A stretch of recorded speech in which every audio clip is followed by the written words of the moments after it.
Buenas tardes. El motivo del presente video es realizar una breve descripción de la relatoría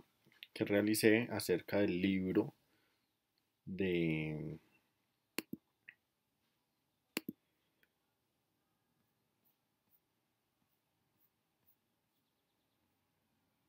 el libro llamado El Patrimonio Documental de Bogotá, siglos XVI al XIX, instituciones y archivo, cuyos autores son Fernando Mayorga García, Juana Marín Leós y Adelaida Sourdis Nájera. Pues que ellos, digamos, en el libro intentaron hacer un- una reconstrucción de la historia que tiene que ver pues con Santa Fe de Bogotá. Su obra se basa en tres capítulos. Uno que es la institucionalidad hispánica e indiana, que pues, relata de los siglos XVI al XVIII, donde se muestra un poco cómo es esa estructura de toda esa época de la colonia y eso, para mostrar, para contar cómo se refleja esto en los diferentes estados, o sea, en los diferentes virreinatos, en lo que llamaban Indias, que era esta parte, ¿sí? De todo lo de cómo fue ese patrimonio documental que se fue construyendo, ¿sí? Y pues que es una investigación que nace a partir de los archivos que fueron gestionados, que fueron creados durante esos siglos, del 16 al 18. Se habla pues, del Consejo de Indias, que pues, al tomar fuerza este nuevo colonizaje por parte de los españoles, pues se crea un consejo como tal pues para abarcar todo eso, que pues, después de la llegada de los primeros barcos empezaron a colonizarse de mayor forma todo lo que es la parte norte de Sudamérica, y pues cómo se dio el manejo a todo ese tema de la, de la continuidad, de cómo esas normas, esas ordenanzas que se daban, esas cédulas que se les conferían a todos los encargados pues, del poder en la parte de aquí de las Indias, no solo de Colombia, sino de los otros países vecinos. Después, pues, cómo se estructura también a partir de la Casa de la Contratación todo este tema de apoyo a esa estructura orgánica española, que pues no es nada más y nada menos que la parte de Castilla, que pues digamos que es una parte grande de la península, que manejaba la principal entrada y salida de, pues digamos, de tanto de colonizadores como de la parte de intercambios de productos, de todo esto. Entonces digamos que pues es una gran parte de lo que viene aquí, y pues es cuando se empiezan a ver Latinoamérica, pues ellos nos cuentan cómo en esa casa de la contratación pues se pudo erigir toda esa andanada de ordenanzas que pudieron estructurar el Estado y pues que finalmente tuvieron su incidencia en los archivos. Entonces también ellos pues nos muestran un poco de esa organización administrativa y territorial, que tenía pues tres grandes aspectos. Uno era la parte de los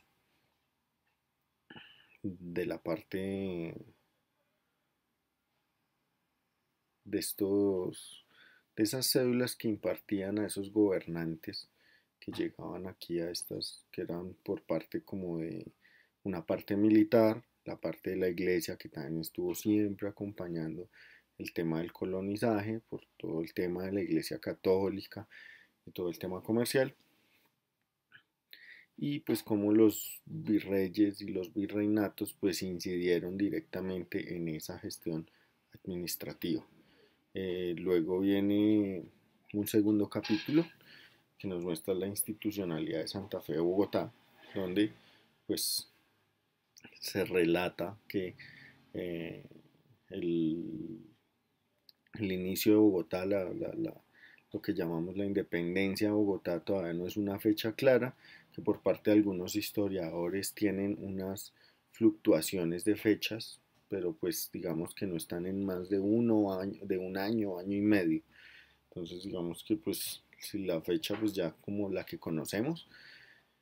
pues digamos que es como la fecha más emblemática que la realmente histórica y la que nos dan los documentos. Entonces también en este segundo capítulo se nos cuenta todo cómo fue esa trascendencia y todo esa, que obviamente pues a pesar de que Bogotá se creó hacia el siglo XVI, entonces es posible que durante ese momento pues hayan habido, digamos, durante esos siglos hasta más o menos el XIX, que fue ya la independencia de Colombia, pues siempre estuvo a la merced de lo que era la corona española y pues también lo que nos relatan aquí los autores es que en España cuando estaban pues tuvieron unas épocas de crisis, unas épocas de colonizaje, unas épocas de cambios de reyes, de monarquía, de virreyes, de virreinatos. Entonces digamos que todo esto pues finalmente se veía reflejado en lo que era Santa Fe de Bogotá, que si bien no siempre fue la capital, según lo que nos cuentan, no siempre fue la capital de Colombia, pero digamos que era un centro importante de Colombia y de toda la parte de la Nueva Granada, donde llegaba y se centralizaba mucha información y pues digamos que es gran parte del patrimonio que hay respecto a la historia, ¿sí? Entonces, pues todas estas vienen unas etapas de federalismo, de los estados soberanos, del Distrito Federal, de un centralismo nuevo, entonces digamos que todo es un avance histórico que fue pues, pasando a lo largo de los años. Y por último, en este último capítulo, en el capítulo 4 que es donde que bueno, me faltó el capítulo 3 donde se habla del constitucionalismo y la institucionalidad, donde pues teniendo en cuenta pues todos esos cambios y las nuevas leyes y los nuevos, digamos, las nuevas ideas que iban llegando de Oriente, que iban llegando de Occidente, entonces digamos que todo eso logró institucionalizar nuevos conceptos acerca del constitucionalismo y de la institucionalidad pues de esos entes que estaban federados en su momento. Una parte importante que no nombré pues del capítulo uno y 2 y que pues están a lo largo de toda esta obra es el tema de los ultramarinos, que digamos pues teniendo en cuenta la distancia entre Europa y Latinoamérica, pues siempre hubo unos entes que estuvieron ahí eh, en esos momentos que llevaban y traían información, pues digamos que también tenían como cierto poder sobre las decisiones que se tomaban tanto en Latinoamérica como en España. Pues digamos que todo se validaba a través de las cédulas y de las ordenanzas, pero pues siempre los que hacían cumplir eso eran esta ultramarina. Ya retomando este cuarto capítulo, pues ya se relata todo el tema de la institucionalidad peninsular, ¿sí? Pues teniendo en cuenta lo que les comentaba al principio de la parte castellana, donde pues por su fuerza y por su economía tan crecida, pues digamos que y también como viendo como ese crecimiento que estaba generando esta parte de Sudamérica, pues digamos que todo esto fue reflejándose en los archivos, ¿sí? Que finalmente por estas eh, ordenanzas y por estas cédulas que se otorgaban desde la corona española y por medio de esa ultramarina, entonces los archivos finalmente fueron a parar pues en archivos de España, pues en el archivo más conocido que es el Archivo General de las Indias, más conocido respecto a la historia suramericana, y el Archivo General de Simancas, donde también reposa mucha información, pues que es importante aquí en Colombia, pues no sobra nombrar el Archivo Histórico Nacional que reposa en Madrid, la Biblioteca de Madrid, donde también, digamos, en todos estos países, pues está parte de la historia